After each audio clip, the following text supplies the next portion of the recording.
اردو زبان میں انشائیہ انگریزی زبان سے آیا ہے۔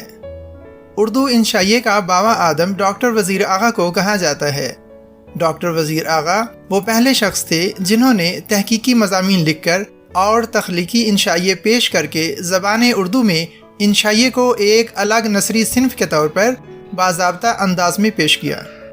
انشائیے کی تحریک کو آب رواں بنانے میں بہت سے ادیب اپنی تخلیقی صلاحیتوں کو بروئے کار لائے۔ یہ انشائیہ نگار فنی اعتبار سے مضبوط اور سکا تھے۔ انشائیہ نگاروں کی اس کہکشاں میں منور عثمانی کو کلیدی حیثیت حاصل ہے۔ ان کے انشائیوں کا خوبصورت مجموعہ فرنٹ سیٹ کے عنوان سے شائع ہو چکا ہے۔ اس مجموعے میں شامل ایک بہترین انشائیہ دھند میں سفر شروع ہوا آپ کی خدمت میں پیش کیا جاتا ہے۔ دھند میں سفر شروع ہوا اور پھر دھند اور سفر آپس میں خلط ملط ہو گئے۔ پتہ ہی نہیں چل رہا تھا کہ دھند آگے بڑھ رہی ہے یا سفر۔ خیر، ذرا آگے چل کر جب دھند اور سفر کو دھوپ ملی تو دونوں نے ایک دوسرے سے جدا ہونے کا قصد کیا۔ دھوپ خوشگوار اور مسافر نواز تھی۔ ہم دھوپ کو دیکھ رہے تھے اور دھوپ کی نظر ہمارے سفر پر تھی، اور جب احاطہ سفر اور عرصہ تمازت بڑھ چلا تو شہر بھونگ کا در کھلا۔ ایک غیر طلسماتی، قصباتی، تخلیقی، خاموش اور اپنے آپ میں مگن شہر، گویا عجیب شہر۔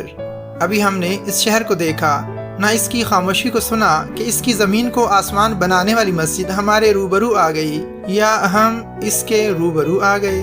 اب ہم شہر طلسمات میں تھے، لیکن روشن، واضح اور بیدار تھے۔ گویا اس نے ہمیں معدوم کیا، نہ مدھم نہ مدہوش، بس ہمیں چپ سی لگ گئی تھی، ایسی چپ کہ ہم مسجد کی تعریف اور بانی مسجد کی تحسین میں تقریر تو کجا کسی سرگوشی کے بھی خطا وار نہ ہو سکے۔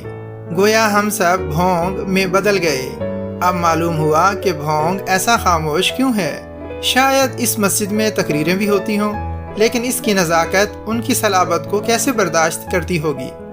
دنیا کی ہر عظیم عمارت کے عقب میں کوئی نہ کوئی وقوعہ، وعدہ، معاشقہ، دبدبہ، تنازع یا المیہ اپنے تناظر کی تمام لہروں کے ساتھ پھیلا ہوتا ہے اور عمارت کی خود مختاری کو چیلنج کرتا رہتا ہے۔ حتیٰ کہ عمارت ختم ہو جاتی ہے، تناظر پھیلا رہتا ہے۔ بھونگ مسجد کے عقب میں فقط تخلیقی امنگ ہے، سو اس کی جمالیاتی خود کفالت پر کوئی سایہ نہیں جو اسے ڈھانپے یا اس سے آگے قدم بڑھائے۔ تخلیقی امنگ قائم رہتی ہے اور قائم رکھتی ہے۔ مسجد سے باہر بھونگ میں ایک روایت مشہور ہے کہ کسی نے بانی مسجد کو خواب میں بتایا تھا، جب تک مسجد کی تعمیر جاری رہے گی تم زندہ رہو گے۔ بانی مسجد وفات پا چکے ہیں اور مسجد کی تعمیر جاری ہے۔ شاید یہ روایت صحیح اور وہ خواب سچا ہو، بس الفاظ یہ ہوں، مسجد اپنی تعمیر جاری رکھے گی تاکہ تم زندہ رہو۔ واقعی مسجد اپنی تعمیر خود جاری رکھے ہوئے ہے، تکمیل پانے کے لیے نہیں، تخلیق ہوتے چلے جانے کے لیے، تاکہ اپنے امکانات کو جانے، جتنا بھی جان سکے کہ امکانات کو جاننا ہی علم ہے۔ بھونگ مسجد ایک نامیاتی وجود ہے۔ یہ مسجد کسی نقشے، منصوبے، ارادے، فیصلے کے بغیر ہی بنی اور بنتی چلی گئی اور آج بھی بن رہی ہے۔ یہ دنیا کی زندہ تخلیقی عمارت ہے۔ اس میں جا ہے نہ جلال، فقط جمال ہے۔ یہ اپنے اندر سے پھوٹ رہی ہے، باہر کے ذرائع تو فقط اس کی لطافت ابھارنے کے لیے بخوشی اپنے آپ کو صرف کر رہے ہیں۔ دنیا کی ہر قابل ذکر عمارت نے پہلے پہل کسی کے تخیل میں آنکھ کھولی تھی۔ تخیل کسی کے نقشے، نقشہ کسی کے ارادے اور ارادہ کسی کے فیصلے میں مرتب اور محکم ہوا تھا۔ بھونگ مسجد کا معاملہ یوں نہیں، یہ اپنے ہی تخیل میں جاگی، اپنے ہی ارادے میں مرتب اور اپنے ہی فیصلے سے ظاہر ہوئی، نیز تاحال آمادہ اظہار ہے۔ اسی لیے اس کی نمود اعلان نہیں، فقط انکشاف ہے کہ میں ہوں، اور میں اس لیے ہوں کہ میں حالت تخلیق میں ہوں۔ بھونگ مسجد ایک متعین منظر نہیں کہ تعین تحیر کو مٹا دیتا ہے۔ یہ منظر ایک سچے ناظر کے لیے ہر بار نیا سا ہو جاتا ہے، اور تو اور اسے دور بیٹھ کر یاد کیجئے تو تصور میں ہر دفعہ ایک نئی بھونگ مسجد جاگتی ہے۔ اس کے برعکس کسی اور عمارت، مثلاً تاج محل کو ذہن میں لائیں تو فقط ایک ہی صورت، ایک ہی ساخت ٹھک سے خیال میں آتی ہے۔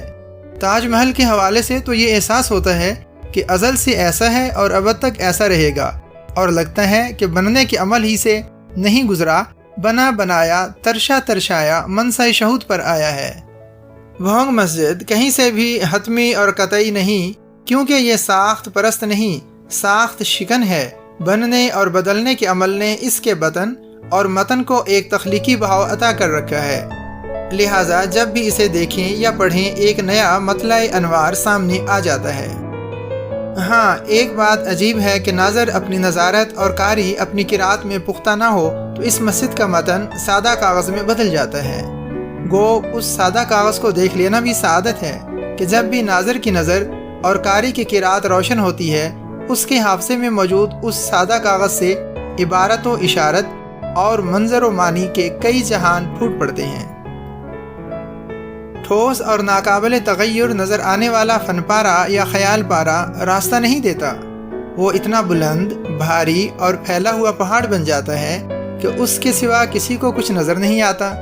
عام مسافر تو اس پہاڑ کے پاس پہنچ کر خوش اور شانت ہو جاتے ہیں، لیکن کئی ایک ایسے بھی ہوتے ہیں جنہیں اس سے آگے جانا ہوتا ہے، وہ اس پہاڑ سے ٹکراؤ چاہتے ہیں، نہ اس کے پاس پڑاؤ چاہتے ہیں۔ اس کے برعکس ایک فن پارہ وہ ہوتا ہے جو روشنی میں بدل جاتا ہے، اور روشنی راستہ روکتی نہیں، راستہ دکھاتی ہے۔ یہی وہ مقام ہے جہاں حسن پارے یا فن پارے کے لیے یہ الفاظ واہ واہ، کیا بات ہے، بہت لطف آیا، حاصل کلام، کمال فن، عجوبہ روزگار وغیرہ بہت ہی مخدوش اور مجہول سے نظر آنے لگتے ہیں، اور بعض اوقات انہیں دہرانے والے بھی۔ بھونگ مسجد میں جا کر انہیں شاید کوئی لطف نہ آئے جو ہر تعمیر اور تخلیق کو نقشوں، ضابطوں اور ہیئتوں کا اسیر دیکھنا پسند کرتے ہوں، اور خود اپنی ذات میں بھی بے حد منصوبہ بند، اٹل اور انمٹ ہوں۔ بھونگ مسجد کی جمالیات اور شعریات ریزہ ریزہ، پرزہ پرزہ، لخت لخت لوگوں پر زیادہ کھلتی ہیں۔ میں بھی ایک ایسا ہی شخص ہوں۔ بھونگ مسجد سے میرا رشتہ بہت پرانا ہے۔ اب میں اس سے ایک طویل مدت بلکہ فرقت کے بعد ملا تو اس نے پوچھا کہ کہاں رہے؟ اب میں کیا بتاتا کہ کہاں رہا۔ بھونگ سے میرا وجود تو دور رہا، لیکن میرے خواب اس کے مضافات ہی میں بستے رہے۔ میرے ہر خواب میں ایک سفر جاگتا تھا اور پھر بھونگ آ جاتا تھا۔ شاید اس کی وجہ یہ تھی کہ بھونگ مسجد پہلی حسین عمارت تھی جو میری بصارت اور باطن کا حصہ بنی، اور پہلی محبت کسے بھولتی ہے۔ زمانہ فرقت میں اور بھی حسن پارے، فن پارے، نظر اور دل کے رفیق بنے۔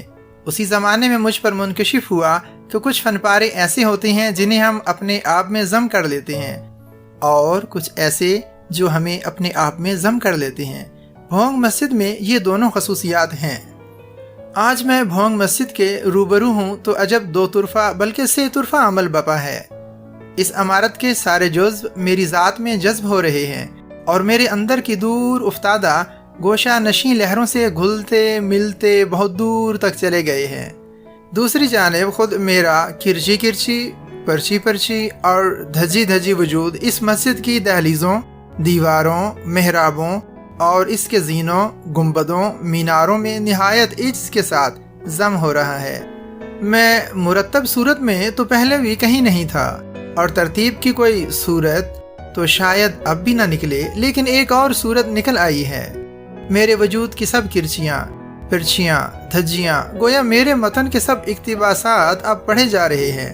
پہلے بھی ان کے کچھ حرف خواندگی میں آ جاتے تھے، لیکن کسی کی عبارت گنجلک تھی، کسی کا املا ناقابل شناخت تھا، کسی کا بین السطور روشن نہیں تھا، کہیں متشابہات تھے، کہیں مقتدرات تھے، کہیں سے درمیانی کڑیاں غائب تھیں، کہیں شان نزول واضح نہ تھا۔ لیکن اب کتنی روانی اور فراوانی سے قرأت جاری ہے۔ میں خود کو پڑھ رہا ہوں یا خود مجھے پڑھ رہا ہے، لیکن یہ کیا؟ بات یہاں پر رکنے کی بجائے آگے بڑھ رہی ہے، اور میرے اقتباسات مسجد کے متن سے آمیز ہونے لگے ہیں۔ یوں نئی عبارت، نئی اشارت پھوٹنے لگی ہے۔ ہر سطر پر کئی کئی سطروں کے حاشیے ظاہر ہو رہے ہیں، فراموش حوالے جل بجھ رہے ہیں۔ بین السطور سے پرے معدوم نسخوں کی منہدم عبارتیں اپنی تعمیر نو کی خود ترتیل کر رہی ہیں۔ گویا پڑھنے، دیکھنے اور سننے کا کام بہت بڑھ گیا ہے اور وقت کم ہے۔ واپسی راہ دیکھ رہی ہے، سفر جاگنے کو ہے، سو کیا پڑھیں اور کیا چھوڑیں۔ لیجئے اس عرصہ محشر میں ایک اور منظر ابھرنے لگا ہے کہ وہ جو دونوں آمیز ہو کر نئی عبارتیں اور ناپید روایتیں سامنے لا رہے ہیں، اب ایک دوسرے سے ایک ازلی و ابدی مکالمہ شروع کر بیٹھے ہیں اور ایک دوسرے کی انکہی کو ایک دوسرے سے کہہ رہے ہیں، اور اب لگتا ہے کہ بات مکالمے سے بھی آگے بڑھ گئی ہے۔ دونوں اپنے اپنے ہونے کے احاطے سے نکل کر ایک انہونی کو تخلیق کر رہے ہیں۔ غالباً انہونی نے متون کھلنے، دائرے ٹوٹنے اور قرأتوں کے آمیز ہونے پر آنکھیں کھولی تھیں، اور مکالمے سے بات آگے بڑھ جانے پر اب اپنا ظہور چاہا ہے۔ مختصر یہ کہ تخلیق کی قرأت بھی آمادہ تخلیق ہے، اور ادھر واپسی راہ دیکھ رہی ہے۔ دھوپ جانے اور دھند بڑھنے لگی ہے، اور اب پھر دھند میں سفر شروع ہوا ہے۔ دھند اور سفر آپس میں خلط ملط ہو گئے ہیں، اور شہر طلسمات آنکھوں سے اوجھل ہو گیا ہے، لیکن وہ قرأتیں جو اس سفر کا حاصل ہیں اپنے اظہار کے لیے راستہ مانگ رہی ہیں، ایک نیا راستہ۔